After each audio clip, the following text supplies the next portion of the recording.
Saudações investidores, bem-vindos a Investidor Moderno. Eu sou Pablo Granier, trader e analista de criptoativos.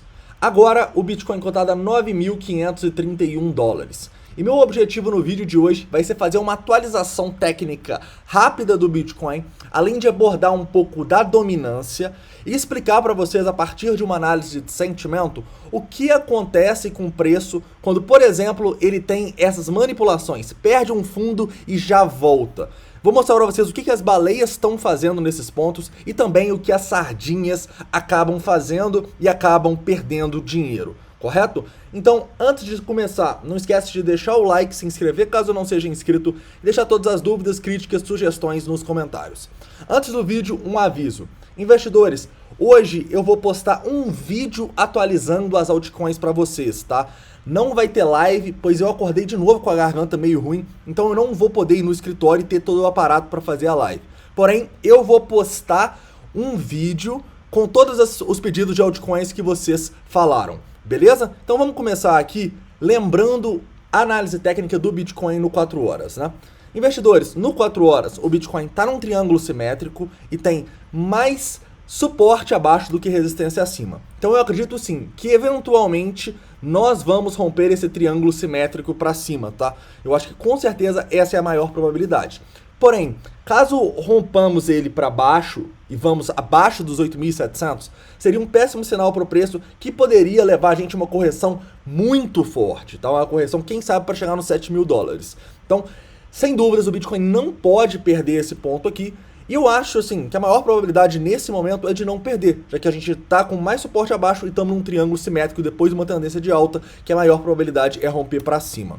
Beleza? Indo aqui já para o curto prazo, a gente pode comentar um pouquinho do que aconteceu ontem, né? Ontem a gente tinha desenhado para vocês essa Bullish Falling Wedge, que é também um padrão de continuação da tendência de baixa. Então o que a gente estava falando? O preço sim tem espaço para corrigir um pouquinho mais, mas a gente estava vendo claramente que as instituições estavam tentando acumular nessas zonas, né? E o que acontece é justamente isso, tá, investidores? O preço rompe o fundo aqui, que estava em 9.329, vai um pouquinho abaixo, as instituições captam liquidez e mandam o preço para o outro lado, tá? A partir daí, a gente rompe o nosso padrão de continuação e tem uma pernada bem significativa para testar o topo, né? Nesse momento, o que a gente está fazendo? Estamos fazendo um triângulo simétrico aqui depois de um pump, ou seja, mais um padrão de continuação, tá? E eu realmente acredito que se o Bitcoin conseguir ultrapassar essa região aqui, dos 9.580, vai ser difícil segurar ele para ele ir lá testar as zonas de resistência no 4 horas, que é os 9.700, 9.800, tá bom? Em compensação, nós temos alguns suportes importantes aqui que o Bitcoin não pode perder. Primeiro, na minha opinião, os 9.500, tá? Se perder os 9.500, a gente pode ter, sim, uma dificuldade aí nessa tendência, principalmente no curto prazo.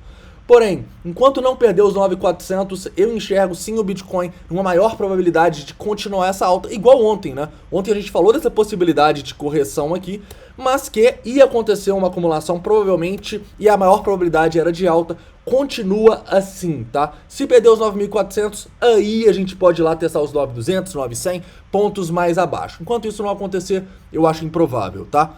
Vamos lá. Agora falando um pouquinho aqui do sentimento no que acontece nessas regiões, nos famosos stop loss hunts, né? A caça pelos stops. E o que as sardinhas acabam fazendo nesse local quando a gente perde fundos importantes, ou linhas de tendência importantes, ou pontos psicológicos importantes, e o que as instituições fazem, né? Vamos lá. Se você viu o vídeo de ontem, você realmente já sabe, né, o que as instituições estão fazendo, porque é muito claro. As instituições, elas simplesmente vão acumular nessa zona, tá? E olha só que interessante. Ontem a gente estava mais ou menos aqui, né, quando eu fiz o vídeo, mostrando para vocês que o preço pode sim cair, mas tem muita ordem de instituição abaixo nos heatmaps, o que provavelmente não vai deixar ele cair por muito tempo. O que a gente vai ter é uma acumulação para o preço ir para o outro lado e romper o padrão de continuação. É o que aconteceu, tá? Olha só, a gente desce, as instituições captam a liquidez aqui até essa região dos 9.320 e depois o preço começa a subir igual uma bala. Correto? Então, o que as instituições fazem nesses pontos? Elas deixam as ordens no book para as sardinhas venderem para elas, né? E vamos lá, por que as sardinhas vendem, né? Pra mim, são 4 principais motivos, tá bom? Primeiro, muitas sardinhas estão operando rompimentos, tá? Então ela veio aqui, teve uma mínima em 9.328. Então, se a gente romper aqui, fechar um candle aqui abaixo, eu vou shortar, por exemplo. E, tipicamente, essa é uma operação que dá errado, tá? Tipicamente, os rompimentos, a grande maioria deles, são armadilha. Então a gente vê que sim, muitas pessoas shortam nas mínimas, até mesmo deixam ordens para vender depois da mínima, e essas pessoas dão liquidez para as instituições. Esse é o primeiro ponto. Segundo ponto, muitas pessoas acabam deixando o stop logo abaixo das mínimas anteriores, que é outro erro muito crasso em criptomoedas, porque na maioria das vezes a gente vai ter justamente esse stop loss hunt, ou seja, o preço vai abaixo da última mínima ou de um ponto importante só para captar esses stops e essa liquidez para voltar a subir.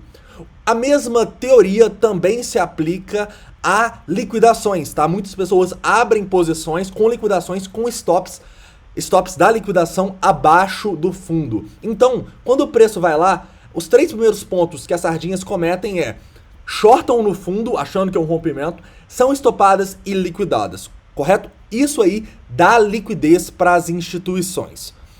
Qual que é o quarto ponto? O quarto ponto é aquele que é armadilha, eu chamo de armadilha da análise técnica. Por quê? Porque tem muitas sardinhas que, não percebendo que a gente teve um stop loss hunt, que a gente teve uma acumulação, acabam shortando nas retrações. Ou seja, o preço vai lá, perde o fundo, a pessoa fala, não, eu não vou arriscar e shortar no rompimento, mas quando tiver um reteste das médias, por exemplo, eu vou shortar. Por quê? Porque está numa tendência de baixa. E aí, muitas sardinhas shortam nessas retrações, né? Traçam Fibonacci e shortam nas retrações. O que, depois de um stop loss hunt, tipicamente vai dar errado também. Ou seja, as instituições, elas deixam as ordens posicionadas e as sardinhas começam a ter esses 4 erros. Lembrando, shortar no fundo, ser estopada e liquidada, que não é muito um erro, né? Mas é sim um erro onde está colocando esse stop e o ponto de liquidação. E por fim, essa não percepção da armadilha que aconteceu e tentar shortar numa retração, que não é, que na verdade é um ponto onde o preço vai reverter. Correto, investidores? Então é isso, tá? Espero que vocês tenham gostado dessa análise um pouquinho mais rápida. E qualquer dúvida sobre isso, vocês deixam nos comentários, ok? De noite eu vou postar o vídeo das altcoins que vocês pediram, tá? E vamos ver se eu sair desse período de observação, se na segunda-feira, na terça, a gente consegue fazer uma live, beleza? Mas é isso, um forte abraço e até o próximo vídeo.